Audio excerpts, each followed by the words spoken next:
Now, if you've ever seen a presidential press conference on television, there's always one person that asks the first question. That's Helen Thomas. She's been with the UPI in the White House for 20 years. Lorie Secrest has been with QUBE for I don't know how many years, but she's been here a long time. She interviewed Helen Thomas, and here's what happened. Helen Thomas is often referred to as the First Lady of White House Correspondence, Chief of UPI's White House Bureau, and First Woman President of the White House Correspondents Association. She has covered every president since John F. Kennedy. I asked her what she would personally remember about each president she has covered.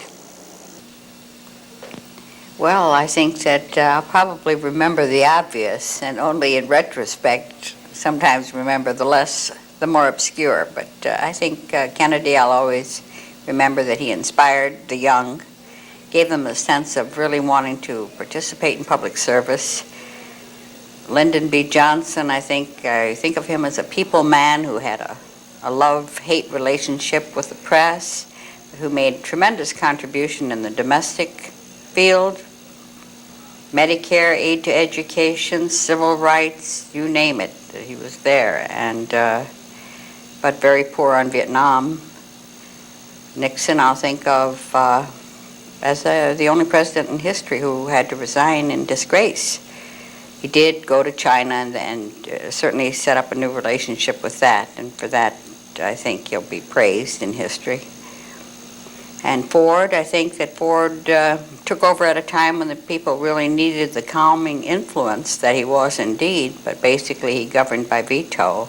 Maybe if he had had 4 years, he would have been able to initiate something different, but he didn't. And Carter, I think, is it's sort of on-the-job training. I think that he has learned a lot. I don't think he's had too much cooperation from Congress, but he has gotten an energy program through, and he certainly has worked hard to bring peace to the Middle East.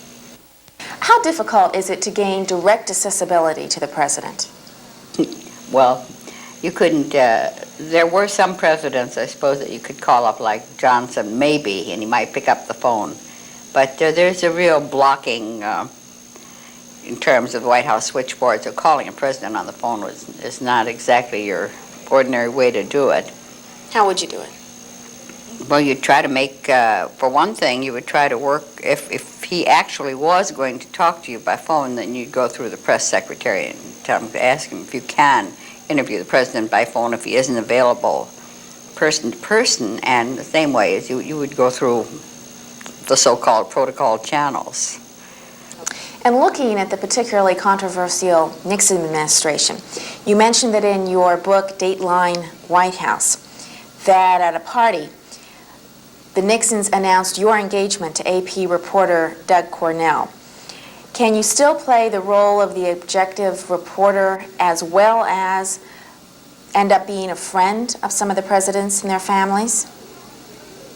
Well, I think I have done it. I don't think I have to think about whether I can do it, because I have done it and I have maintained my objectivity, and I've never been accused of otherwise. In fact, if anything, I'm sure Nixon thinks I was hardly a friend.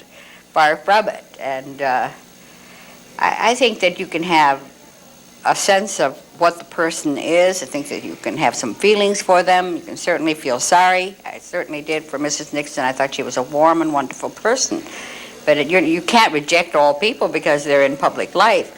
On the other hand, I mean, there is a detachment, and there always will be, because you're really on the other side of the fence. And what would you consider the most exciting story you've ever covered?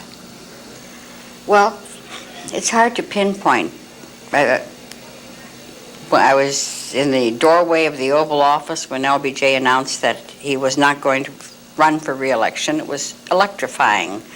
The coverage of Nixon's resignation was like being on a death watch for 6 months. You knew it was coming. You didn't know when the other shoe was going to fall. I suppose for sustained excitement, it was going to China for 8 days, where everything you saw, felt, was a story. Everything was new. Everything was new to you, and also would be to the American people, and in fact to the world. So we were really the eyes of and a curtain had parted, literally.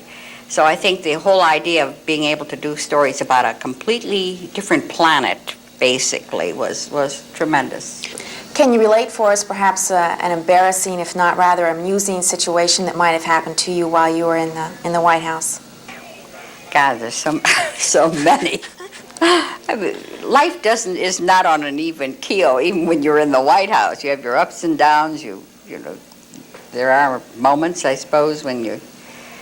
Well, I think that it wasn't embarrassing, but it was a very unhappy time when I was put in the deep freeze because I told put on the wire that Lucy Johnson was engaged and going to be married, and LBJ was recovering from gallbladder surgery, and he was not a man who ever wanted to be informed by the press of anything that was happening, either in his bailiwick or in his family. So he nearly had a heart attack, and I was put in an isolation ward for a while, but I recouped.